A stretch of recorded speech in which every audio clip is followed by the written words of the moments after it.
आदिनाथ मुनिनाथ, आधि व्याधि अघमद मिटे, तव पद में बम्बात। चरण शरण है आपके, तारण तरण जहाज। भवदधि तट तक ले चलो, करुणा कर जिन राज। बोलिए आदि ब्रह्मा श्री आदिनाथ भगवान की, परम पूज्य आचार्य भगवंत गुरुदेव श्री विद्यासागर जी मुनि महाराज की, समस्त मुनि संघ की।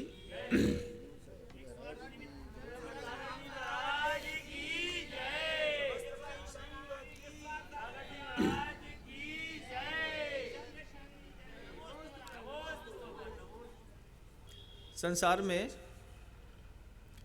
पाश्चात्य दर्शन भी है। पाश्चात्य दर्शन पूर्व का दर्शन माना जाता है। आप America, Europe, England, Japan, Germany यहाँ चले जाइए, यहाँ भी धार्मिक प्रवृत्तियाँ होती हैं, लेकिन उन दर्शनों का उद्देश्य कुछ और होता है। जितने भी पाश्चात्य दर्शन हैं, आप बाइबिल उठा के देखेंगे, आप बाहर के और भी ग्रंथ उठा करके देखेंगे, तो पाश्चात्य दर्शनों का उद्देश्य रहता है जिज्ञासा निवृत्ति का। मन के अंदर कुछ उत्कंठाएं पैदा होती हैं, कुछ बातें पैदा होती हैं, उससे उनको विश्राम मिलता है। मन की जिज्ञासा शांत करने के लिए कई लोग मंदिर जाते हैं, लेकिन भारतीय दर्शन जितने भी हैं बंधुओं, सारे के सारे भारतीय दर्शन, सारे के सारे भारतीय दर्शन जो हैं वो सब दुख निवृत्ति का उद्देश्य लेकर के बने हुए हैं।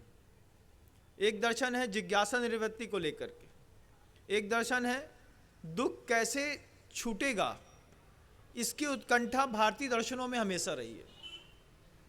अब इन्हीं भारतीय दर्शनों में आपका वो जो जैन दर्शन है, जैन दर्शन में तत्वाद सूत्र का एक अंतिम अध्याय का पहला सूत्र आप देखिए, सर्व कर्म विप्रमोक्षो मोक्ष।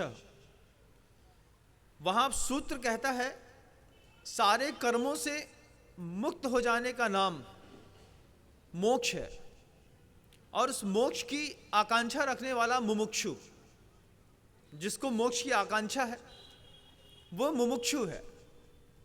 वह जो मुमुक्षु है वह मोक्ष चाहता हो और मार्ग को ना चाहता हो। आप सोचिए, कभी कल्पना करके देखिएगा, विचार भी करिएगा कि कोई व्यक्ति पदार्थ तो चाहता है, मोक्ष चाहता है वो, लेकिन मार्ग नहीं चाहता। मार्ग क्या है? मार्ग है तत्वाद सूत्र के प्रथम अध्याय का पहला सूत्र, सम्यक दर्शन ज्ञान चारित्राणी मोक्ष मार्ग। अब हम दुख से निवृत्ति चाहते हैं, हम चाहते हैं संसार के सारे जितने भी कष्ट हैं उन कष्ट से हम मुक्त हो जाएं। दुख की निवृत्ति, मन के अंदर जिज्ञासा पैदा हुई, बहुत अच्छी बात, लेकिन उस जिज्ञासा का प्रथम उत्तर देने के लिए तत्वाद सूत्र का प्रथम अध्याय में पहला सूत्र आया, सम्यक दर्शन ज्ञान चारित्राणी मोक्ष मार्ग। सूत्र कितना निर्मल है। श्रद्धा सम्यक हो, ज्ञान सम्यक हो और चारित्र भी सम्यक हो, तीनों चीज में समीचीनता। अब ये जो समीचीनता है, सम्यक दर्शन ज्ञान चारित्राणी मोक्ष मार्ग कह तो दिया, अब किसके ऊपर करनी है? तो मोक्ष मार्ग में कदम रखने से पहले आदमी को स्वयं को भी समझना पड़ता है, स्वयं की भी कुछ भूमिका बनानी पड़ती है। जब स्वयं की भूमिका बन जाती है, स्वयं की मानसिकता तैयार हो जाती है, उत्थान हो या पतन, एक कदम आगे बढ़ाने से वो रास्ता हमेशा सस्ता और सरल हो जाता है। पतंग का रास्ता एक कदम आगे बढ़ाइए, वो सरल हो जाता है। उत्थान का रास्ता भी बंधु एक कदम आगे बढ़ाने से सरल हो जाता है। यहां पर गुरुदेव कहते हैं कि सम्यक दर्शन, सम्यक ज्ञान, सम्यक चारित्राणी मोक्ष मार्ग है। ठीक है, सबसे पहले स्वयं के ऊपर भी श्रद्धा करो। जीवन में सबसे पहले स्वयं का परिष्करण करो। मोक्ष ऐसा नहीं है कि कहीं आंख बंद करके चुपचाप बैठ जाओगे और मिल जाएगा। मंदिरों में जाकर के जब आप धार्मिक क्रियाकलापों को करते हैं, जिसके माध्यम से आत्मा की पवित्रता के लिए एक वातावरण तैयार होता है, वह 1 घंटे का प्रैक्टिकली विषय है। उसके बाद उसको इम्प्लीमेंट करने के लिए, दुनिया में देखने समझने के लिए अपने ऊपर खुद काम करना पड़ता है कि मैं धार्मिक हूं कि नहीं, ये मेरी कसाई के माध्यम से पता चलेगा। मेरा क्रोध कितना तेज है, मेरी मान कितनी तेज है, मेरा लोभ कितना तेज है, मेरी मायाचारी कितनी जबरदस्त है। इससे पता चलता है कि कौन व्यक्ति कितना धार्मिक है। ये क्रोध, मान, माया और लोभ, इन 4 चीजों की बात मंदिर के अंदर नहीं होती। मंदिर के अंदर सिर्फ भगवान की बात होती है। वहां पर 3 चीजें हैं, आराध्य, आराधना और आराधक। फिर चौथी चीज जो आराधना का फल है, वो आपको रोड में, घर में, दुकान में व्यवहार करते हुए वहां पर दिखाई देता है। आराधना का फल क्या निकला? क्रोध थोड़ा कम हुआ कि नहीं, मान थोड़ा कम हुआ कि नहीं, मायाचारी थोड़ी घटी कि नहीं, क्रोध में थोड़ा सा, लोभ में थोड़ा सा परिवर्तन आया कि नहीं। आप संसार में देखिए, अपनी परिस्थिति तैयार करिए। मोक्ष मार्गी सिर्फ कपड़े उतार करके, पीछे कमंडल लेकर के, आंख बंद करके बैठ गया तो ये मोक्ष मार्गी हो गया। ये इसको मोक्ष मार्गी माना नहीं जाता बंद। ये बाहर में एक उपचार मोक्ष मार्ग है, इसके आश्रित व्यवहार मोक्ष मार्ग है, और उसके आश्रित निश्चय मोक्ष मार्ग है बंधु। 3 प्रकार का मोक्ष मार्ग है। मैं आपको बताना चाहता हूं कि सबसे पहले साधक जो है वो अपनी मन स्थिति तैयार करता है। मन स्थिति तैयार करता है? मन स्थिति तैयार करने से पहले वो अपनी शारीरिक स्थितियों को भी तैयार करता है। मंदिर जाता है तो सबसे पहले उसको प्रेम से पहला नाता जुड़ता है कि दुनिया में कहते हैं राग और द्वेष दोनों जो हैं, रागत द्वेष द्वयी दीर्घ नेत्राकर्षण कर्म नाम अज्ञाना सुचिरम जीवो संसार आपदो ब्रह्मत्य सौ। ये आचार्य पूजपाद भगवंत कहते हैं, लेकिन गुरुदेव ये भी कहते हैं कि राग को संभाल के रखिए। राग को क्यों संभाल के रखिए? क्योंकि यही राग है आपको द्वेष से छुड़ाने का काम करेगा। तो वो जो प्रशस्त राग है देव, शास्त्र और गुरु से, ये राग को संभाल के रखिए। प्रशस्त राग देव से, प्रशस्त राग शास्त्र से, प्रशस्त राग गुरु से, ये आपका द्वेष भी छुड़ा देगा और आपके संसार का अंत भी कर देगा। और उससे पहले प्रशस्त राग स्वयं से करिए। स्वयं से प्रशस्त राग क्या है? अपने शरीर की सामान्य भूमिकाओं को स्वच्छ करिए। उठने का समय, सोने का समय, भोजन करने का समय, बात करने का समय, वचनों की पवित्रता, किन शब्दों से बात की जाती है, इन सारी चीजों के बारे में तत्वाद सूत्र के पहले अध्याय में बहुत शालीनता पूर्वक गुरुदेव ने सब समझाया।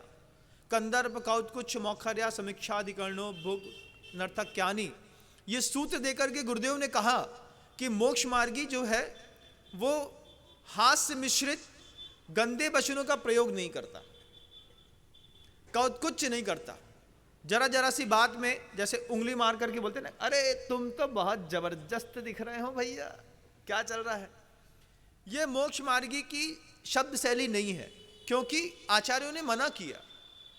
अंतिम फल की प्राप्ति के लिए पहले सूत्र के पहले अध्याय में उन्होंने इन बातों को रखा है कि मोक्ष मार्गी अपनी भूमिका को सबसे पहले शारीरिक भूमिका बनाए, वाचनिक भूमिका बनाए, फिर मानसिक भूमिका बाद में बनेगी। शारीरिक भूमिका में वो स्वच्छता के ऊपर ध्यान देता है कि मेरा आहार विज्ञान बिल्कुल पवित्र होगा, शुद्ध भोजन करूंगा जिससे मेरी मानसिकता में विकार विकृतियां, इंद्रियों का संयम बना रहेगा। वो शुद्ध भोजन में जाता है। आप एक बार अपना भोजन टटोल के देखिएगा। आप एक बार जो है अपनी वचन प्रणाली भी टटोल करके देखिएगा। मंदिर के अंदर भले वो देवशास्त्र गुरु की खूब पूजा करते हैं, बहुत ज़्यादा अभिषेक करते हैं, कुछ भी करते हैं, लेकिन एक बार अपने आप को टटोल के देखिएगा कि मंदिर से बाहर निकलने के बाद एकांत में अगर मान लीजिए आपको किसी के ऊपर क्रोधित होने का मौका मिले तो आपकी वचन प्रणाली में कैसे शब्द निकलेंगे, एक बार आप कभी एकांत में प्रयोग करके देखें, तब आपको समझ में आएगा। मान लीजिए कोई दुर्बल व्यक्ति है, उसको खूब चिल्लाना है, खूब अच्छा दबाना है, तो आप किन शब्दों के साथ अपनी कसाई का प्रस्तुतिकरण करेंगे, एक बार आप सोचिए मात्र आंख बंद करके। वो आपकी एक्चुअल वचन प्रणाली है। वो आप बोलते क्यों नहीं है? क्योंकि आप बोलते इसलिए नहीं है कि अगर हमने वो वचन प्रणाली लोकल व्यवहार में यूज करना शुरू कर दी तो रोज हमारे माथा फोड़ी होगी, रोज हमारा सिर फोड़ा जाएगा। लेकिन आपको इच्छा तो होती है, एक बार तो कोई मिले, अच्छे से उतार दें पूरी, है ना। तो वो जो शब्द की शैली है, आदमी शब्द का साधु तो बन जाता है, आदमी ज्ञान का साधु जब तक नहीं बनता तब तक उसको साधुता सिद्ध नहीं होती। यह भी बहुत बड़ी बात। अब आप सोचिए कि सम्यक दर्शन ज्ञान चारित्राणी मोक्ष मार्ग, एक छोटा सा सूत्र आपने ले लिया अपने हाथ में, और उसमें सबसे पहले गुरुदेव कहते हैं अपने ऊपर काम करो, फिर 7 तत्व के ऊपर तो बाद में काम करना। जीव अजीव, आश्रव, बंध, संवर, निजरा, मोक्ष, इसके ऊपर तो बाद में बात होगी, पहले तो अपने ऊपर बात कर लो। कंदर्प, कौत्कुच, मौखर्या, समीक्षाधिकरणो, भोग, परिभोगा, नर्तक्यानि सूत्र देकर के गुरुदेव कहते हैं उन क्रियाओं से निर्वृत्त हो कि हंसी हंसी में कितनी बार झगड़े जबरदस्त हो जाते हैं। हंसी हंसी में, थोड़ी सी बात में रोज एक आदमी एक निश्चित स्थान पर रोज थूकता है। अब बगल वाला दुकानदार रोज देखता है कि ये जानबूझ करके मेरी दुकान के सामने थूक के जाता है। थूकता तो सड़क में ही है, उसकी दुकान में नहीं थूकता है। लेकिन आदमी को धीरे से कसाई बढ़ जाती है, और धीरे से कब जाकर के कोई एक आध हाथ जड़ देता है और एक रिपोर्ट हो जाती है, और फिर केस फाइल हो जाते हैं, और यहाँ की पूरी ऊर्जा वहाँ जाने लगती है। जरा जरा सी बात में जब हम कसाई करके अपना स्वयं का विकास रोक लेते हैं, उस समय गुरुदेव कहते हैं कि एक अच्छा साधक, एक अच्छा गृहस्थ, एक अच्छा जीवन जीने वाला व्यक्ति जो है वो इन सारे विवादों से बचता है। दुनिया में हाथापाई का विवाद नहीं है, वचन प्रणाली का विवाद है। शरीर का घाव तो भरता है बंधुओं, वचन का घाव कभी नहीं भरता, दिखाई भी कहीं नहीं देता, भरता भी कभी नहीं है। गुरुदेव कहते हैं सबसे पहले अपने ऊपर काम करके अपने शरीर के ऊपर काम करो, शरीर को स्वच्छ रखो। जितना लक्स डिटॉल लगा करके धो लेते हैं, इतना आप भोजन संबंधी, वचन संबंधी भी बात को भी करिए। जब आप अपने शरीर के ऊपर काम कर चुके हो, अपना भोजन सुधार चुके हो, अपनी जीवन शैली सुधार चुके हो, अहिंसक जीवन शैली को अपना चुके हो अपने जीवन में, उसके बाद गुरुदेव कहते हैं कि अपने मन के ऊपर काम करिए। शरीर से प्रेम करिए, अच्छी बात है, अपने मन से भी प्रेम करिए। महाराज, अपने मन से क्या प्रेम करना? अरे स्वयं के मन से भी प्रेम किया जाता है, उसको भी जिंदा रखना पड़ता है, उसको भी खुशियां देनी पड़ती है, उसको भी प्रोत्साहन देना पड़ता है। अपने मन को, खुद को जब सेल्फ मोटिवेशन नहीं मिलता है, आप खुद सोचिए कि आपका मोरल कैसा डाउन हो जाता है। जब घर के अंदर आप कितना भी अच्छा काम करें, लेकिन घर का कोई व्यक्ति आपका सपोर्ट, बैकिंग सपोर्ट में, कोई अच्छे शब्दों में आपको सपोर्ट न करे, सारी प्रतिभाएं धरी की धरी रह जाती हैं। तो अपने मन के ऊपर काम क्या करना है कि हमारे मन के ऊपर काम ये करना है हमें कि हमें चला करके किसी से ईर्ष्या नहीं करनी। आप देखिए, हम दूसरे से ईर्ष्या कर रहे हैं, उसको पता तक नहीं है, उसको वो जानता भी नहीं है कि ये हमको देख करके चिढ़ता है, और हम उसको देख करके निरंतर चिढ़ते हैं। हमको बार बार उसको देख करके गुस्सा आती है, कसाई बढ़ती है, क्रोध बढ़ता है। अरे यार, ये फिर सुबह से दिख गया, अब पूरा दिन खराब जाएगा। रोटी खाते हैं, उसी की बात करते हैं। वो जिसको, उसको जब देखो तब वो बीच में पीछे क्यों पड़ा रहता है। हम जितनी बार मंदिर गए, वो आदमी हमेशा वेदिक में भगवान के सामने खड़ा रहता है, पूरा दिमाग ही खराब कर देता है। आप इस तरीके से अपने मन के अंदर ईर्ष्या भाव को पैदा करके अपना अहित करते हैं बंधु। अपने मन के ऊपर काम करिए कि मैं अपने हृदय को ईर्ष्या से बिल्कुल मुक्त रखूंगा, क्योंकि मुझे अपनी जिंदगी जीनी है। अपनी ऊर्जा का स्रोत दूसरे के लिए नहीं देना। हम दूसरों को अपनी ऊर्जा दिए जा रहे हैं, अब जिस व्यक्ति से ईर्ष्या करते हैं उसको पता नहीं है, उसको तो और अच्छा लगता है। जैसे छोटा सा बच्चा है, वो गलती करता है, अपन को गुस्सा आती है, वो गलती पे गलती और करता चला जाता है। अरे पापा खुश हो रहे हैं, मम्मी खुश हो रही है, बाद में मिला के पापा एक दे देते हैं, फिर रोता रहता है, फिर शांत हो जाता है। इस तरह हमारा भी मन है, हम अपने मन से भी प्रेम करें। सबसे पहले किससे प्रेम करें? शरीर से, स्वयं के शरीर से प्रेम करना है। किस बात के लिए महाराज? इसको साफ सुथरा भोजन देंगे, साफ सुथरी जीवन शैली में रखेंगे, साफ सुथरी वचन व्यापार करेंगे, ये हमारे शरीर का प्रेम हो गया। फिर हमारे मन का प्रेम हो कि हम चला करके किसी से ईर्ष्या नहीं करेंगे। कोई निमित्त मिल जाए, सामने वाला कुछ कहे, सामने वाला कुछ कर दे, फिर हमारे मन के अंदर कसाय भाव पैदा हो, ये अलग बात। लेकिन हम किसी को देखें, देखते साथ ही फालतू में ईर्ष्या भाव पैदा हो जाए।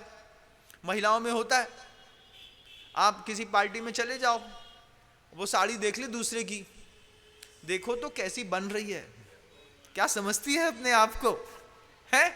हम देख लेंगे उसको, जबकि उसको पता ही नहीं है, लेकिन वो एक सहज स्वाभाविक गुण है, अपने आप वो अंदर से पैदा हो जाता है। गुरुदेव कहते हैं दुनिया में ऊंचा उठने वाले जो भी लोग हुए हैं वो ईर्ष्या मुक्त जीवन जीने की शैली रखें। ईर्ष्या की एक बहुत अच्छी खासियत है, आपको बताऊं तो आप करना छोड़ देंगे। ईर्ष्या की सबसे बड़ी शक्ति और खासियत क्या है कि जिससे करते हैं उसका निरंतर विकास होता रहता है। ईर्ष्या की खासियत क्या? हम जिससे भी करते हैं वो निरंतर आसमान होकर के धीरे धीरे धीरे धीरे धीरे बढ़ता चला जाता है। जितनी ईर्ष्या करोगे वो उतना ऊंचा उठेगा, जितनी ईर्ष्या करोगे वो और बड़ा होगा और बड़ा होगा और बड़ा होगा। और विश्वास ना हो तो दुनिया में सारे बड़े लोगों को देख लीजिएगा, जो भी हाई प्रोफाइल पर्सनालिटी हैं उनके पीछे ईर्ष्या करने वाले लोग जरूर रहते हैं। वो जितना सोचते हैं सामने वाला उतना बढ़ता है। अब आपको अपने शत्रु को बढ़ाना है तो फिर कोई बात नहीं। हम कहते हैं ना, किसी को गिराना हो तो उसको प्रेम में पागल कर दो, वो अपने आप पूरा विकास खत्म कर लेगा अपना। लेकिन ईर्ष्या करोगे अगर किसी व्यक्ति से, जिंदगी में किसी को आबाद और बर्बाद करने के फंडे हैं तो हमारे सही, लेकिन आपको दुनिया जीने की गलत आदत पड़ी है। आपको लगता है ईर्ष्या करके ये इसकी बर्बादी का कारण बन जाएंगे। तुम जितनी ईर्ष्या करोगे सामने वाले से, सामने वाला उतना आसमान होता चला जाएगा। तुम करो खूब ईर्ष्या, तुम देखो, तुम अपने पड़ोसी से, अपने व्यापारी से, सामने वाले किराना दुकान वाले से, कपड़े वाले से, जनरल स्टोर वाले से तुम ईर्ष्या करके देखो। तुम देखोगे कि आज हम सुबह से इसके ऊपर चिड़चिड़ कर रहे हैं और आज इसकी दुकान खूब चल रही है और बिक्री हो रही है, और गाड़ी पे गाड़ी बिक रही है, और कपड़े पे कपड़े बिक रहे हैं, और पॉलिसी पे पॉलिसी आती चली जा रही है। क्यों? क्योंकि लोग हमसे जलते हैं, तो उनकी जलन के कारण हम ऊपर बढ़ते हैं। भगवान भी उसको खींचता है, बोले बेटा बहुत सारे जलने वाले हो गए, थोड़ा सा और ऊपर आ, थोड़ा सा और ऊपर आ, वो बढ़ता चला जाता है। किसी को बर्बाद करने का रूल है कि उसको अपने प्रेम में पागल कर दो। 24 घंटे दिमाग में मुझे उसके पास रहना है, मुझे वही चाहिए, मुझे ऐसे ही करना है, मुझे ऐसे ही होना चाहिए। वो कोई काम ही नहीं कर सकता, अकर्मण्य हो जाता है प्रेम में पागल व्यक्ति। आप करके देख लीजिए किसी से प्रेम, आपको जिससे भी प्रेम होगा आप देख लीजिए वो आपके जीवन की कितनी ऊर्जा को नष्ट कर देता है। लोग तो आज 14 फरवरी को वैलेंटाइन डे मनाते हैं, क्या प्रेम दिवस। जिनके घरों में बहुत कमियां होती हैं उनको एक एक दिन याद रखना पड़ता है कि हमको प्रेम भी करना है। हमारे यहाँ तो खून में मिला हुआ है, सत्वेषु मैत्री गुणसु प्रमोदम क्लिष्टेषु जीवेषु कृपा परत्तम। ये सूत्र हम जन्म से लेकर के आए। आप आनंद देखिए उस बात का कि जब सामने वाले से आप खूब ईर्ष्या करिए, जितनी करना है। ईर्ष्या करने वाले को सामने वाला समझ बस जाए कि इसको मुझसे ईर्ष्या है, फिर तो वो मंदिर में जाकर के भगवान से प्रार्थना करता है, भगवान 2-4 और खड़े कर दो, दुकान खूब चलने लगी।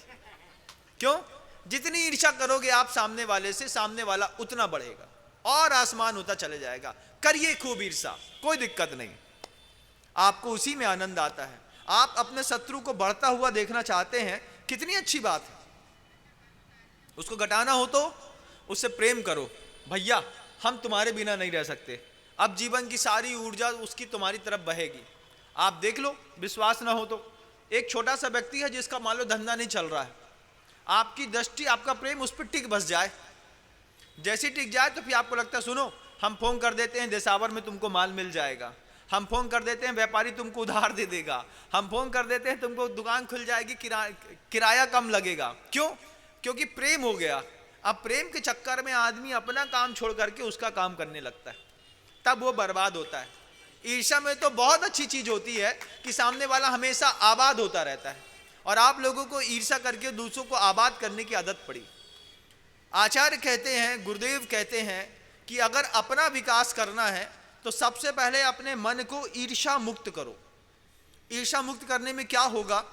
ईर्ष्या मुक्त भी दो प्रकार का, एक कैसा, मैं किसी से ईर्ष्या नहीं करूंगा, ये एक बहुत अच्छी बात हो गई।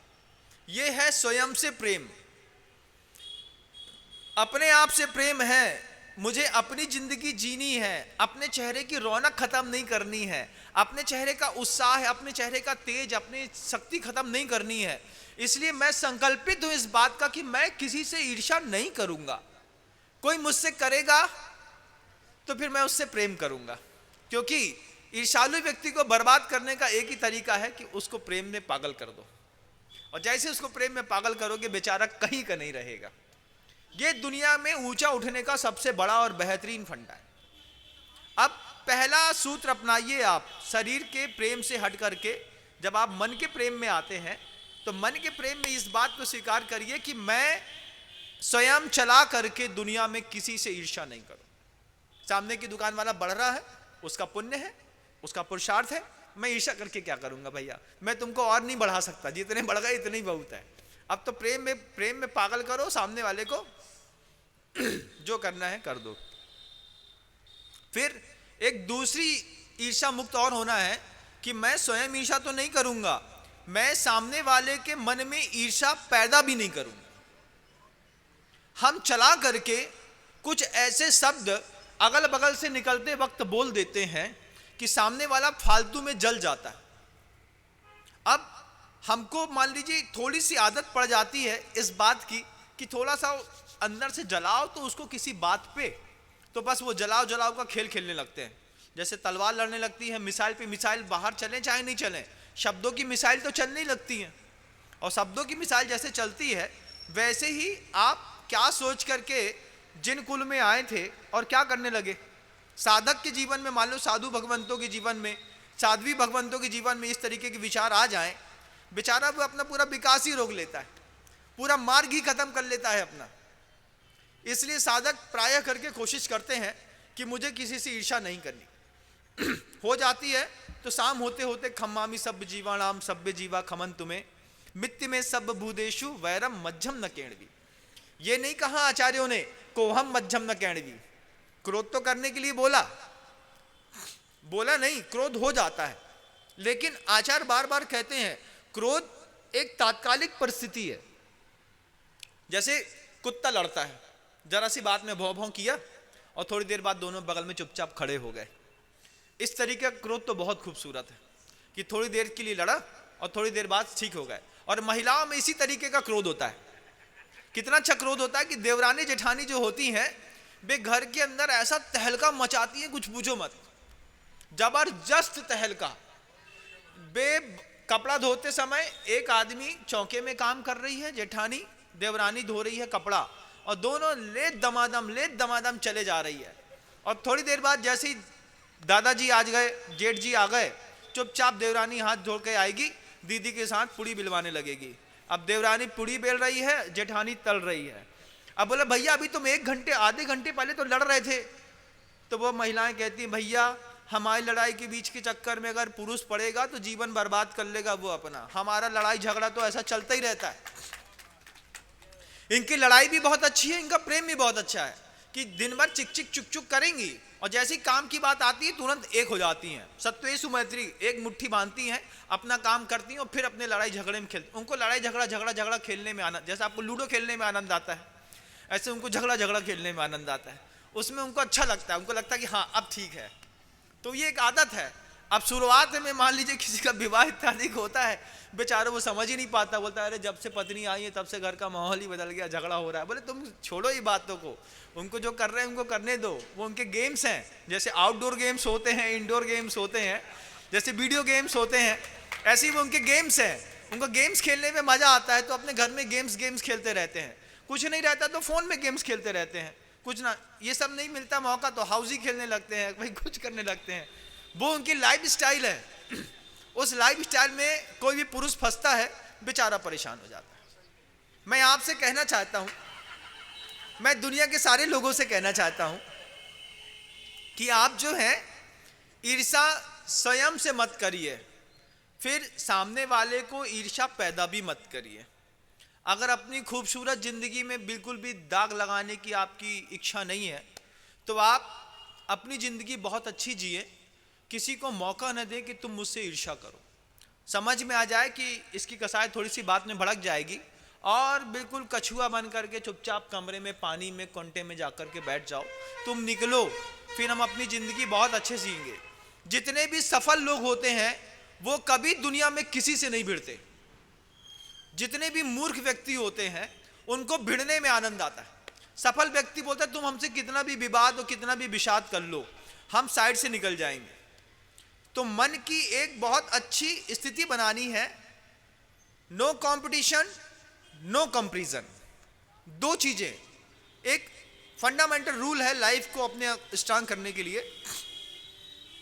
अगर आपको अपने मन को बहुत अच्छा बनाना है तो हम क्या करें, no competition no comparison any condition. किसी भी स्थिति में हम आपसे कोई कंपटीशन नहीं करेंगे, हम आपसे अपनी चीज में कोई कंपैरिजन नहीं करेंगे। आप गोरे हैं और मैं सांवला हूं तो कंपैरिजन किस बात का कंपैरिजन, तुम बिल्कुल अलग ही चीज हो, हम बिल्कुल अलग ही चीज हैं। अरे गोरी चीजें तो उठा करके फेंक दी जाती हैं और काले अंगूर चुपचाप मुंह में दबा करके खा लिए जाते हैं। हरे अंगूर में और काले अंगूर में कौन सा अंगूर मीठा होता है बताओ? खाया? महंगा भी होता है और काला मीठा भी होता है। तो अपनी जिंदगी अपने हिसाब से सही करनी है हमको, कि हमको no comparison no competition lifestyle में जिंदगी जीना है। हम काले हैं तो हैं, शरीर के ऊपर की चमड़ी का काला हो जाने से क्या, हर काली चीज की कीमत होती है। अगर काली चीज की कीमत नहीं होती तो रात इतनी खूबसूरत कोई कभी नहीं कहता। रात भी खूबसूरत होती है कि नहीं भैया? रात होने तो फिर मजा आएगा। तो क्या मुझे कुछ चाहिए ऐसा जिससे मुझे जिंदगी में संतुष्टि मिले। मैं आपसे कहना चाहता हूं अपने मन की स्थिति को थोड़ा और एनर्जी लेवल को डाउन करें, और एनर्जी लेवल को डाउन करने के साथ ही no comparison no competition fundamental rule को जब जिस दिन से इंप्लीमेंट करेंगे उस दिन आपको लगेगा कि अंदर से ईर्ष्या का भाव खत्म हो गया। सेल्फ अवेयरनेस के साथ हमको सेल्फ लव भी सीखना चाहिए कि मुझे अपने आप से भी तो प्रेम है, मुझे अपनी जिंदगी भी तो जीनी है। मैं अपनी मुस्कुराहट में अपने चेहरे की रौनक किसी भी व्यक्ति के लिए बेच नहीं सकता, मुझे अपने लिए जीना है। ये जिंदगी का रूल अपना लें। साधक सबसे पहले यही करता है, जो मोक्ष चाहता है वो सम्यक दर्शन ज्ञान चारित्राणी मोक्ष मार्ग के सूत्र में जब चलता है, पहले शरीर को संभालता है, वचनों को संभालता है, और जब मन को संभालने की बात आती है तो पूरे साधकों का जीवन भर एक मात्र पुरुषार्थ चलता है, कसाय मुक्त और ईर्ष्या मुक्त जीवन जीने के लिए प्रत्येक समय वो पुरुषार्थ करते रहते हैं। और फिर धीरे धीरे धीरे खूबसूरती बढ़ती है, आदमी उत्थान को प्राप्त होता है, तब जाकर के अपनी स्थिति बनाने के बाद वो गुरुओं की शरण में जाता है। कोई भी आपके यहाँ का बच्चा है, ब्रह्मचारी है, कोई मुनि महाराज है, अपने आप तो साधु बन नहीं जाता। पंचम काल में मुक्त होने के लिए एक गुरु का बंधन जरूर चाहिए। हम कितना भी ऊंचा उड़ते हों, लेकिन जब तक हम अपने गुरु के हाथ के नीचे रह करके नहीं उड़ते तब तक हमारी ऊंचाई की कोई परिभाषा नहीं है। कटी पतंग आसमान में कितनी भी ऊपर चली जाए लेकिन उसका अंत जमीन ही होता है, लेकिन बंधी पतंग आसमान में कितनी भी नीचे क्यों ना रहे, वो जब तक डोरी से बंधी है दुनिया में कोई उसको गिरा नहीं सकता। गुरु और शिष्य के भी ऐसे संबंध हैं, आपके हमारे भी हैं, और हमारे भी हमारे गुरुदेव से ऐसे संबंध। गुरुदेव के साथ जुड़ने से पहले अपनी शरीर की भूमिका, अपनी मन की भूमिका और सामने वाले की भी भूमिका बनानी पड़ती है। आपके लिए भी भैया मैं कसाय पैदा नहीं करूंगा, आप मेरी बात मानते हैं तो बहुत अच्छी बात है, अगर मान लीजिए आप मेरी बात नहीं मानते हैं तो भी बहुत अच्छी बात है, क्योंकि थोड़े दिन का साथ है। किसी के बीच में कसाई लेकर के चले जाना, छोड़ जाना, हर गांव में जाओ और हर गांव में 2 शत्रु पैदा करो, तो सोचो गांव गांव में शत्रु मिलेंगे, मित्र एक भी नहीं मिलेगा। क्योंकि निगेटिविटी वाली बात तो हमेशा दुनिया में लोगों को याद रहती है। साधु इस बात से मुक्त है। फिर ऐसा साधक अपने आप को तैयार करके जब गुरु की शरण में जाता, गुरु के साथ रहता है, फिर गुरु उसका विकास करते हैं, क्योंकि उसने अपनी भूमिका खुद बनाई। फिर समझाते हैं सम्यक दर्शन ज्ञान चारित्राणि मोक्ष मार्ग जो है, किन चीजों पे आपको काम करना है। जीव, अजीव, बंध, संवर, आश्रव, निर्जरा, मोक्ष, ये 7 तत्वों के ऊपर काम करने वाले लोगों को अलग तरीके की शिक्षण पद्धतियां, ज्ञान दिया जाता है, अपने आप से उठाया जाता है। गुरुदेव द्वदिकादि गुणा नाम तू सूत्र के ऊपर काम करते हैं। आपके गुण थोड़े से कम है, गुरुदेव के ज्यादा हैं, आप उनके बगल में जाके बैठ बस जाइए। आप कब उनके जैसे दिखने लगेंगे, आप कब उनके जैसे बोलने लगेंगे, कब आप उनके जैसे सोचने लगेंगे, कब आप उनके जैसे हो जाएंगे, आपको खुद पता नहीं चलेगा। ये एक जिंदगी की बहुत जबरदस्त चीज है कि विकास के लिए हमको एक बेहतरीन गुरु चाहिए। वो गुरु ऐसा नहीं हो कि वो कुछ फालतू के काम भी करता हो, जैसे आपके यूट्यूब्स वगैरह में चलते रहते हैं, एंड्रॉयड में चलते रहते हैं। उन गुरु से और सच्चे गुरु में बहुत अंतर होता है। मोटिवेशनल स्पीकर्स और गुरु में अंतर है। मोटिवेशनल स्पीकर आपके डाउन मोरल को ऊपर अपडेट करने के लिए कुछ फंडा देते हैं, लेकिन जो गुरु होते हैं वो आपको फंडे नहीं देते हैं, वो आपको सूत्र देते हैं। और वो सूत्र उनके नहीं रहते हैं, परंपरा से, आगत परंपरा से जो सर्वज्ञ परमेष्ठी ने वहां पर बताया था, और आराती आचार्यों ने जिनको धीरे धीरे करके हमारे हाथ तक पावर ऑफ ट्रांसफर दिए थे, हम यहाँ पर आने के बाद वे सूत्र के माध्यम से विकास की यात्रा गुरुदेव करते हैं। हम लोग आते जाते रहते हैं। अब बहुत दिनों तक, मतलब एक बहुत पुण्य का उदय है कि गुरुदेव के साथ 17, 18, 19 साल रहने मिला। जब वापिस यहाँ बाहर आए, चातुर्मास बाहर आचार्य श्री जी की आज्ञा से करना पड़ा, तभी खजुराहो की बात है बंधुओं। खजुराहो में एक सज्जन आए, आकर के हमसे पूछते हैं बहुत अच्छे से, महाराज एक बात पूछनी है। हमने कहा हाँ पूछ लीजिए, हो जाए। सुबह सुबह का समय था, बड़े प्रेम से पूछते हैं, महाराज 2-3 सालों में काफी नाम कमा लिया आपने।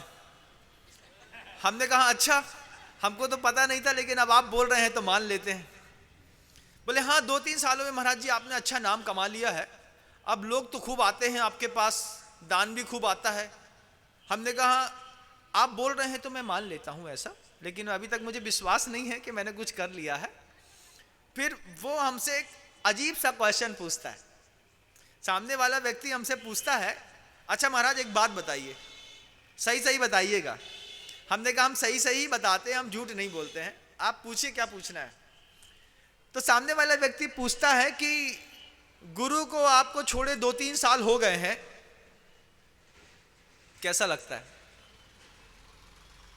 अच्छा लगता है ना, अच्छी इज्जत होती है, जय जयकार होती है, अच्छा मंच मिलता है, अच्छा मीडिया मिलता है, अच्छा लगता है कि नहीं?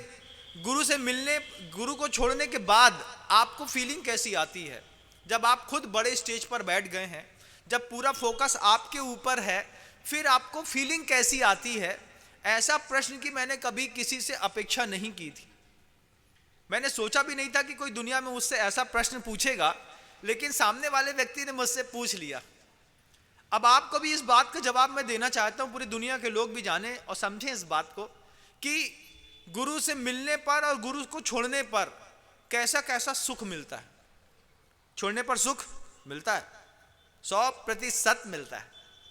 तो कैसा सुख मिलता है बताते हैं। पहले तो बताते हैं गुरु के पास जाने से कैसा सुख मिलता है। आपको भी मिलना चाहिए। कभी आपका मन में कोई गुरु हो, किसी भी साधु को आप अपना गुरु मानते हो, आप आंख बंद करके अपना गुरु डिसाइड करो इस माथे में।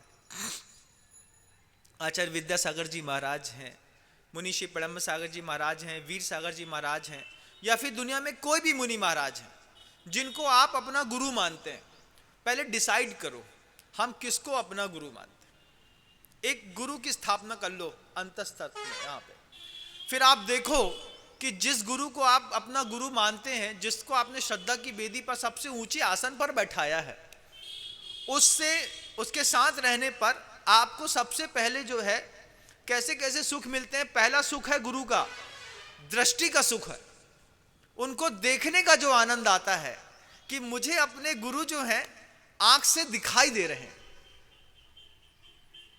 ये बहुत बड़ा आनंद होता है। क्योंकि जब गुरु सामने रहते हैं, जब मैं गुरुदेव के साथ था, 19 साल में साथ में रहने का मुझे मौका मिला, गुरुदेव के साथ रहने पर आंख खोलने पर वो गुलाबी, जैसे दूध में किसी ने थोड़ा सा गुलाब की पत्तियां डाल दी तो जैसा कलर हो जाता है, ऐसा गुरुदेव की औदारिक देह का कलर है।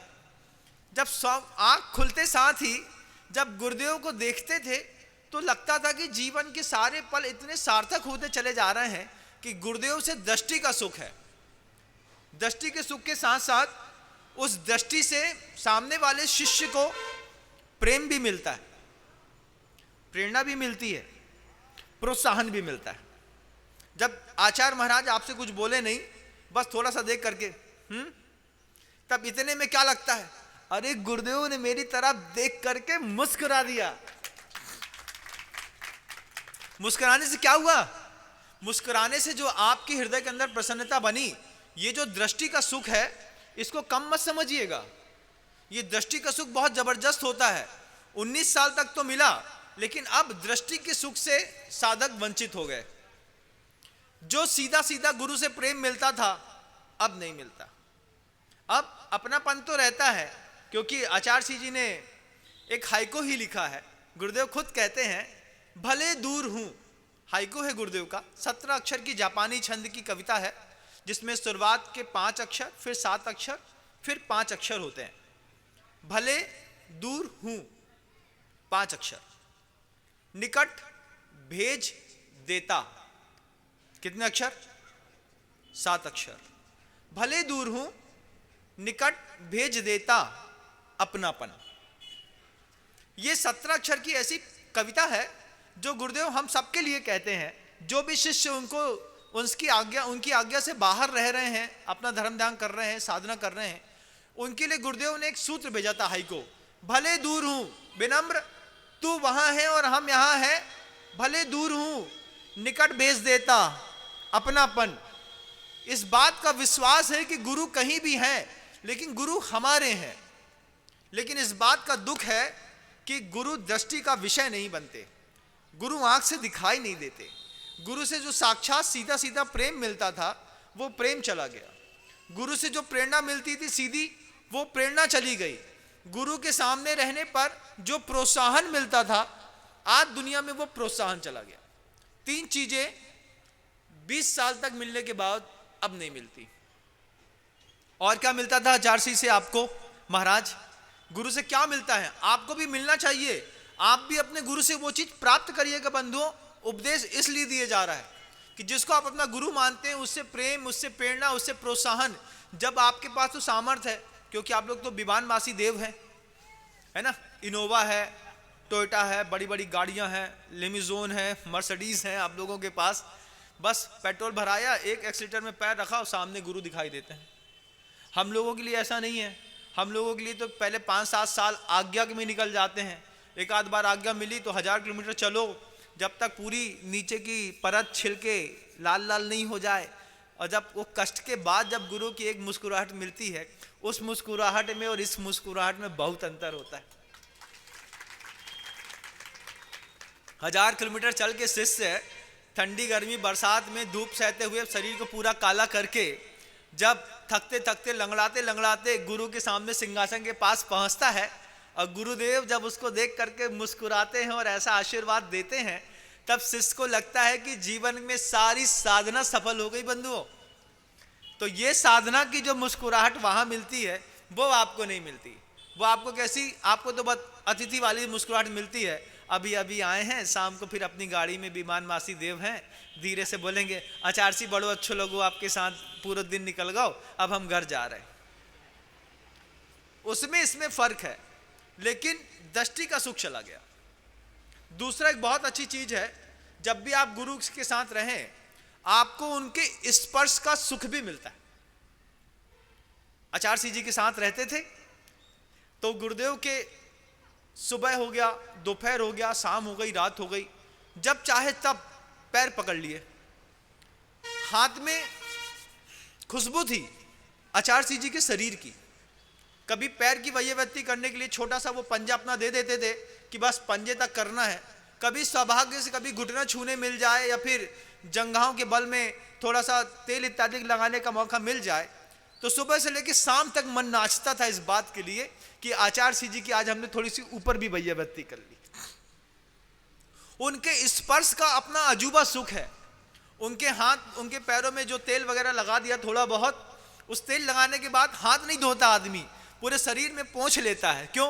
बोले इसमें गुरुदेव के परमाणु है, अपने माथे में लगा दो, विकास हो जाएगा। वो जो स्पर्श का सुख है, वो स्पर्श का सुख ये बाहर मंच के सुख मिलने के चक्कर में खो गया। लोग पूछते हैं बड़े आकर के, जब फेम बन गया है, आपकी रेपुटेशन बन गई है, लोग आपको पहचानने लगे हैं, आपके जीवन में क्या खोया क्या पाया? तब ने कहा क्या खोया? खोने वाले की लिस्ट ज्यादा है, पाने वाले तो बहुत कम है। वो तो कहते हैं कि क्या किसके भाग्य से कौन मर जाता है, क्या हो जाता है, आप लोग जानते हैं। वो कहावत मुझे बोलना अच्छा नहीं लगता है, लेकिन कहावत है वो आपके यहाँ कि है। नहीं, कोई के भाग्य से नहीं, वो नहीं कह रहा था, मैं कह रहा था गाय मर गई।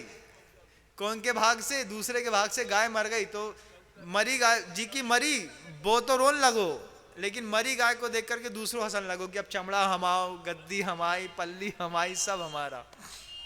बोलना अच्छा नहीं लगता तो बोलता नहीं। आचार्य के साथ रहने पर आपको दृष्टि का सुख, आचार्य के साथ रहने पर आपको उनके स्पर्श का सुख। स्पर्श का सुख कितना जबरदस्त है कि उनके पैरों की खुशबू देह में भरी है। शिष्य को पता है कि मेरे आचार्य के पैरों में कितनी सलवटें हैं, कितनी रेखाएं। आंख आज भी बंद करते हैं तो मुझे गुरुदेव के वे पंजे दिखाई देते हैं जिसमें उनकी एक खड़ी रेखा बिल्कुल अंगूठे को चीरती हुई नीचे तक गजरेखा चली गई है। बड़े बड़े ज्योतिषाचार्यों ने बोला कि इतनी गहरी और इतनी मोटी गजरेखा गिने चुने लोगों के बीच में होती है। वो आंख बंद करते हैं तो उनके कोमल से पंजे में उनके अंगूठे का आकार थोड़ा सा छोटा, दूसरी उंगली थोड़ी सी बड़ी, उसके बाद आप देखेंगे छोटी छोटी उंगलियों में बिल्कुल गौर वर्ण का, बिल्कुल गोरी उंगलियां, बिल्कुल फक सफेद उनके तलवे। वो आज भी आंख बंद करते हैं तो याद आता है। ऐसा लगता है कि हाँ बस फिर से गुरुदेव मिल जाएं, तो वो शेप याद आता है कि कहाँ से कर्व लगा है गुरुदेव का, कहाँ से उठा है, कहाँ से भाग दबा हुआ है। वो सब आज भी हाथ में स्पंदित है। कैसे हाथ चलाते थे, कैसे गुरुदेव को छूते थे, क्या करते थे। एक शिष्य के जीवन की और क्या चाहिए कि एक अरिहंत के जैसा दिखने वाला संत उनकी आंख के सामने हो और उनको स्पर्श का सुख मिल जाए, और क्या चाहिए। तीसरा एक और सुख चला गया बंधु, जिसको कहते हैं श्रवण का सुख। गुरुदेव बैठे रहते थे, बात बात में कभी डांटना, क्योंकि गुरुदेव तो गुरुदेव हैं, काम हो या नहीं हो उनकी डांट तो बड़े सौभाग्यशाली वाले को मिलती है। वो बहुत अच्छी बात कहते हैं कि वो बच गए। गुरुदेव के लिए किसी ने कहा था, दो पंक्तियां कही थी किसी मुनि महाराज ने ही, वे बच गए जिन पर हो गए तेरे जुल्मों से तम, वे मिट गए जिस पे तेरी मेहरबानियां हो गई। जिस पर गुरुदेव गुस्साते हैं, चिल्ला करते हैं, थोड़ा सा डांट देते हैं, उसको भरोसा रहता है कि डांट रहे हैं ना, इसका मतलब मैं सुरक्षित हूं।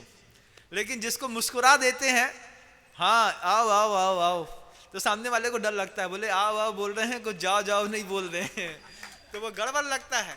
तो डांटने पर तो इस बात का भरोसा रहता है कि गुरुदेव हमारे हैं, डांट रहे हैं तो हमको यहीं रहना है। लेकिन जैसे गुरुदेव मुस्कुरा करके कभी किसी शिष्य को प्यार से बुला लें, अरे आइए आइए, उसी समय समझ लेते हैं, शिष्य समझ जाता है कि आइए आइए नहीं बोल रहे हैं, आचार्य जी बोल रहे हैं जाइए जाइए, आपकी पर्ची कटने वाली है। तो डांट तो बहुत अच्छी लगती है, लेकिन उनका मुस्कुराना अच्छा नहीं लगता।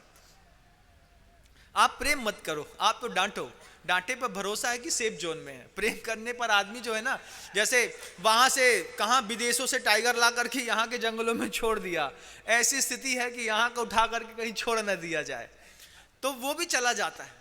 क्या क्या जाता है, क्या आता है, आप देखो। आनंद, आपको आनंद आ रहा है कि नहीं आ रहा है? आ रहा है ना। आपको अनुभव करना है। अगर आपके जीवन में कोई गुरु हो तो आप उनको दृष्टि के सुख उनसे लीजिए, आप उनका स्पर्श का सुख लीजिए, आप उनके साथ उनके श्रवण का सुख लीजिए, क्योंकि सुनने से ही आदमी का विकास होता है। कभी पर भी आप देखिएगा, सम्यक दर्शन की उत्पत्ति का कारण धर्म पठन नहीं कहा, धर्म श्रवण कहा है। शास्त्र श्रवण से, सुनने से सम्यक दर्शन प्राप्त होता है, सुनने से आदमी को प्रेरणा मिलती है, सुनने से व्यक्ति स्थिर हो जाता है। अगर सुनने से व्यक्ति स्थिर ना होता तो महाभारत के उस युद्ध के मैदान में, कुरुक्षेत्र में, श्री कृष्ण जो हैं अर्जुन को उपदेश ना देते। गीता अर्जुन के लिए लिखी गई। अर्जुन भी कैसा कि महाबलशाली लेकिन भावुक और कोमल। हाथों में पार्थ के बल बहुत है लेकिन हृदय बहुत कोमल है। कोमल हृदय को कठोर करने के लिए, अपने आप के कर्तव्य से च्युत ना हो, इसलिए श्री कृष्ण ने उपदेश दिया। वो उपदेश गीता के नाम से विश्वविख्यात हो गया। ऐसे ही गुरुदेव हैं, जब वो अपने मुख से बोलते हैं तो उनके वो श्रवण का जो सुख मिलता था, उनको छोड़ने के बाद श्रवण का सुख चला गया, स्पर्श का सुख चला गया, दृष्टि का सुख चला गया, सीधे प्रेम मिलता था वो प्रेम चला गया, प्रशंसा चली गई, प्रोत्साहन चला गया। क्या कुछ खोया एक सड़े से मंच में बैठने के चक्कर में, क्या क्या खो गया मेरे हाथ से, सोचो आप। फिर आदमी आगे कहते हैं, वो जो इन सब चीजें चली गई, आज आपके पास क्या है महाराज? आज मेरे पास गुरुदेव के स्मरण का सुख है कि मैं आंख बंद करता हूं और अंदर इस बात से गर्व महसूस करता हूं कि गुरुदेव मेरी चिंता वहां बैठ करके करते हैं। इस बात की खुशी होती है कि गुरुदेव जो हैं, स्मरण करके इस बात का गर्व होता है कि इतनी मेहनती और दुनिया की सबसे ज्यादा दिव्य शक्तियां जो है वो मेरे स्वामी बने। दुनिया में मालिक बनने का आनंद आता है बंधुओं, हर आदमी को मालिक बनना है, लेकिन मोक्ष मार्ग एक ऐसा मार्ग है, यहां पर सेवक बनने का सबसे बड़ा आनंद होता है। हम कितने बड़े सेवक आपके बन जाएं, यहां कोई भी व्यक्ति मालिक नहीं बनना चाहता। ना कोई साधु पद चाहता है, ना कोई साधु प्रतिष्ठा चाहता है, ना कोई साधु सम्मान चाहता है, ना कोई साधु नाम चाहता है। बस साधु सिर्फ अपने गुरु को चाहता है। क्यों चाहते हो? क्योंकि मोक्ष मार्ग है।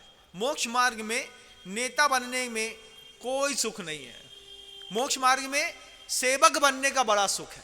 हम जितनी सेवा कर सके अपने गुरु की, दादा गुरु की, परंपरा की, आगम की, धर्म की सेवा करने का सुख है। संसार में मालिक बनने का सुख है। जितना मालिक बना दो और पैसा आन दो, इधर से आन दो। सोने चांदी के नाले बह करके अगर हमारे घर के अंदर घुस जाए तो भी कोई दिक्कत नहीं है, खूब जगह है हमारे यहाँ। लेकिन अगर साधु घुस जाए, बोले महाराज ज़्यादा देर नहीं, बस जितनी देर में आहार होते उतनी देर तो ठीक है, उसके बाद कुलबुल कुलबुल करा चीत के, अगर महाराज उतने ही रुक गए तो बड़ी दिक्कत है। आज दुनिया में बचा है स्मरण का सुख। और एक बहुत अच्छा आप लोगों को बनाने लायक चीज बताता हूं कि आचार्यों से, गुरुओं से, मुनियों से अपने संबंध का सुख बना के रखिएगा। संबंध का सुख क्या है महाराज? संबंध का सुख यह है कि मान लीजिए अगर आपका किसी साधु वर्ग से जुड़ाव नहीं है तो आज कहता हूं कि जुड़ जाइए किसी न किसी साधु से, और हमेशा के लिए जुड़ जाइए। क्योंकि आपके गृहस्थी की परिस्थितियां कब खराब हो जाएं कुछ पता नहीं। कब जवान बेटी बोले कि मुझे उसके साथ शादी करनी है और उधर जाना है, तब संबंध का सुख काम आता है बंधुओं। माता पिता अपने बच्चों को समझाने के समझाते समझाते थक जाएंगे, बच्चा नहीं मानेगा। लेकिन गुरु से संबंध का सुख ऐसा है कि बड़े बड़े आचार्यों को आपके बच्चों को लाइन में लाने के लिए सिर्फ 3 मिनट देना पड़ता है। सुनो, उधर शादी नहीं करनी है, ये अच्छा नहीं रहता, अपन को यहीं रहना है। हाँ चारसी जी, आप जैसा कहते हैं वैसे ही होगा। माता पिता सोचते हैं, मैं 1.5 साल से अपनी बच्ची को समझा रहा था लेकिन ये बच्ची मानी नहीं। आचार्यों ने सिर्फ 2 मिनट 3 मिनट दिया और 3 मिनट में उसने कायोसर कर लिया कि चारसी मैं त्याग करती हूँ, मैं आज के बाद कभी अदर कास्ट में शादी नहीं करूंगी। अपना घर भी बचाना है बंधुओं, तो आपको संबंध का सुख बना करके रखना पड़ेगा। और संबंध का सुख ऐसा नहीं है कि एक बार जय जयनाथ परम गुरु हो उदक चंदन तंदुर पुष्प कई करी और छोड़ के चले आए, महाराज जी हम आपको अपना गुरु बनाबो चाहत। हम कहे भैया हम भी आपको शिष्य नहीं बनाबो चाहे। क्यों नहीं बनाना चाहते आप हमको अपना शिष्य? क्योंकि संबंध सबसे पहले समय मांगता है। गुरु शिष्य का संबंध हो तो क्या मांगता है? धन नहीं देना पड़ता गुरु शिष्य के बीच में, समय देना पड़ता है। हमारे पास समय है नहीं, और आचार्य सिंह जी के पास तो बिल्कुल भी नहीं है। आचार्य सिंह जी ने तो एक बार कहा कि मैं दुनिया में लोग भू माफिया से परेशान रहते हैं, दुनिया में लोग जो हैं धन माफिया से परेशान रहते हैं, मैं समय माफिया से परेशान रहता हूं। आचार्य सिंह कैसे परेशान है? माफिया का मतलब क्या है कि जो चीज आपकी नहीं है और आपके कब्जे में आ जाए, आप उसको छुड़ा लो। अब भू हमारी नहीं है, जमीन हमारी नहीं है, लेकिन भू माफिया है। भू माफिया लोग क्या करते हैं, एक ऐसी चाल चलते हैं कि वो जमीन उनकी दिखाई देने लगती है।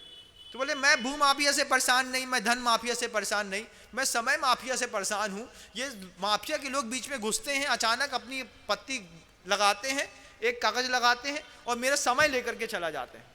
अच्छे गुरु से संबंध बनाना है तो समय देना पड़ता है। आपके पास समय है नहीं और मेरे पास तो समय वैसे भी खत्म हो गया। आचार्य सिंह कहते हैं समय माफिया से बचो। आपसे भी कहना चाहते हैं कि आप अपने घर में भी समय माफिया से बचिए, क्योंकि बहुत सारे दुनिया में ऐसे लोग भी हैं जो आपके घर के अंदर आकर के सिर्फ आपका समय खाते हैं। और आप आज तो चढ़ा दोगे श्रीफल, महाराज आपको अपना गुरु बना रहे, हमारे कुल देवता आप ही कहाने हो, ठीक है। फिर सीधे 2.5 साल बाद दूसरे दिन दर्शन दिए, महाराज जी हमने आपको उस समय अपना गुरु बनाया था। हमने कहा गुरु बनाया था कि हमको चेला बना के चले गए थे, क्या था? तो ऐसा नहीं, जिसको गुरु बनाइए आपकी जवाबदारी रहती है जिस रात गुरु सपने में आ जाए उस दिन को हकीकत में गुरु के दर्शन कर लेना। क्या समझे? एक हफ्ते पहले आचार्य सिंह के दर्शन करके आए, रात में सपने में फिर आचार्य सिंह आए, तो बोल देना कि कोई दैवी प्रेरणा है कि हमारे गुरु ने बोला है दोबारा आओ, फिर गाड़ी दबाओ और फिर गुरु के सामने खड़े हो जाओ, तब तो माने कि तुम्हारा गुरु का कोई संबंध है। ये कहने मात्र से संबंध नहीं होते। आज दुनिया में बचा स्मरण का सुख इतना जबरदस्त कि कुछ पूछो मत, कि यहाँ से भावना भाते हैं। आप लोगों को संभालने के लिए कई बार प्रश्न उत्तर नहीं मिलते, शब्द नहीं मिलता। वो सामने उनकी फोटो देखते हैं और उनसे पूछते हैं आचार्य सिंह आज क्या कैसा, वो कुछ ना कुछ वहां से ऐसा भेज देते हैं कि आप लोग भी खुश हो जाते हैं और मैं भी खुश हो जाता हूं। ये सब क्या है? संबंध का सुख है, स्मरण का सुख है, स्पर्श का सुख है, दृष्टि का सुख है, श्रवण का सुख है। बंधुओं, प्रेम प्रशंसा ये सब वैभव जो है ये सब एक गुरु से मिलता है। आपका समय हो गया है, आप लोगों को भी मिले ऐसी भावना रखता हूं। और सबसे बड़ी बात तो ये कहना चाहता हूं कि अगर आपके परिवार के लोग आज भी किसी को अपना गुरु नहीं बना पाए हैं, एक बार किसी को अपना गुरु बनाइए। अपने लिए नहीं, अपने बच्चों के लिए बनाइए। आप अपने बच्चों के लिए किसी साधु से जुड़िए। इस बात के लिए अगर आप संतान पैदा कर रहे हैं, आपके यहाँ बेटियां पल रही हैं, आपके यहाँ जवान लड़का पल रहा है, इस निमित्त से भी माता पिता को एक गुरु से जुड़ना जरूरी है कि कल को जब ये बच्चे मेरे अंडर कंट्रोल में नहीं रहेंगे तो हो सकता है संबंध का सुख के कारण मेरे गुरु के अंडर कंट्रोल में रहने से मेरे बच्चों का विकास बाधित नहीं होगा। नहीं तो यही बच्चे 14, 15, 16, 18 साल की उम्र में बड़े बड़े जिहादी बनकर के बम पटकने लगते हैं। आपको मेरी बात समझ में आ रही है ना? अपने लिए ना सही बंधुओं, अपनी संतानों के लिए और अपनी संस्कृति के लिए, लेकिन प्रत्येक वर्ग का यह कर्तव्य बनता है कि वह अपने धार्मिक गुरु से हमेशा जुड़ा रहे, आता जाता रहे। प्रेम कैसे बढ़ता है? आने जाने से, मिलने जुलने से, खाने खिलाने से प्रेम बढ़ता है। नहीं बढ़ता हो तो आप प्रैक्टिकल करके देख लीजिएगा। नाश्ता करा दो, भोजन करा दो, आने जाने से, मिलने जुलने से, बैठने बतियाने से प्रेम बढ़ता है। आप अपनी संस्कृति का विकास करना है, घर का विकास करना है, स्वयं का विकास करना है, तो आप गुरु से जुड़ने का प्रयास करें।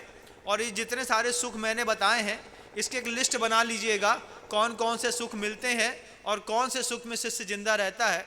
उस सामान्य से व्यक्ति के गृहस्थ के जवाब में ये जवाब हमने तो दे दिया, और आज इसी जवाब से आप लोगों को भी प्रेरणा लेने की जरूरत है कि जब तक आपको आपकी दृष्टि का, श्रवण का, दर्शन का सुख मिलता है, आप चूक मत जाइएगा बंधुओं। लक्ष्मी बहुत चंचल है और उसकी मान्यता भी बड़ी खराब है। धन के प्रति जो मान्यता बना के रखी है ना, वो मान्यता भी बहुत दुख देती है। लगता है मान्यता ही है मोहिनी कर्म की कि ये नहीं रहेगा तो मेरा जीवन नहीं चलेगा। फालतू की बातें हैं। कितने सारी प्रॉपर्टी आपके पूर्वज आपके लिए छोड़ के गए थे और उसका भी आपने उपयोग नहीं किया, और आप अपने बच्चों के लिए छोड़ के जाएंगे, वो भी उसका उपयोग नहीं करेंगे। हर नई जनरेशन सेल्फ डिपेंडेंट होकर के खुद के पैसे के ऊपर अपना जीवन जीने की विचारधारा को लेकर के पैदा हुई है। उसको अपने माता पिता से बसीहत में धन नहीं चाहिए, उसको बुद्धि चाहिए। थोड़ा बहुत दे दिया, वो स्वयं अपने आप को डेवलप करती है। आप खुद देख लीजिए कि जब आपके माता पिता आपको पैसा देते थे तो आप कितना बेहिसाब खर्चा करते थे, और जिस दिन आपने कमाना सीख लिया उस दिन अठन्नी चवन्नी 1 रुपये सब, भैया जितना बचाओ उतना ही अच्छा। अभी हम यहाँ से आते जाते हैं तो रास्ते में एक स्लोगन लिखा हुआ है, कुछ लोग छोटा छोटा पैसा बचा करके बड़ा बड़ा पैसा बचा लेते हैं। रास्ते में लिखा हुआ है कहीं पे, मैंने देखा था, है ना। हाँ, पॉलिसी वाली बात है। आप लोग भी इसको सीखने का प्रयास करें। आपका समय हो गया है। पुनः देशना के लिए हम सब एक साथ उपस्थित होंगे। कल का कुछ और कार्यक्रम हो तो आप बता सकते हैं। अहिंसा परमो धर्म की जय। भगवान गुरुदेव श्री विद्यासागर जी महाराज।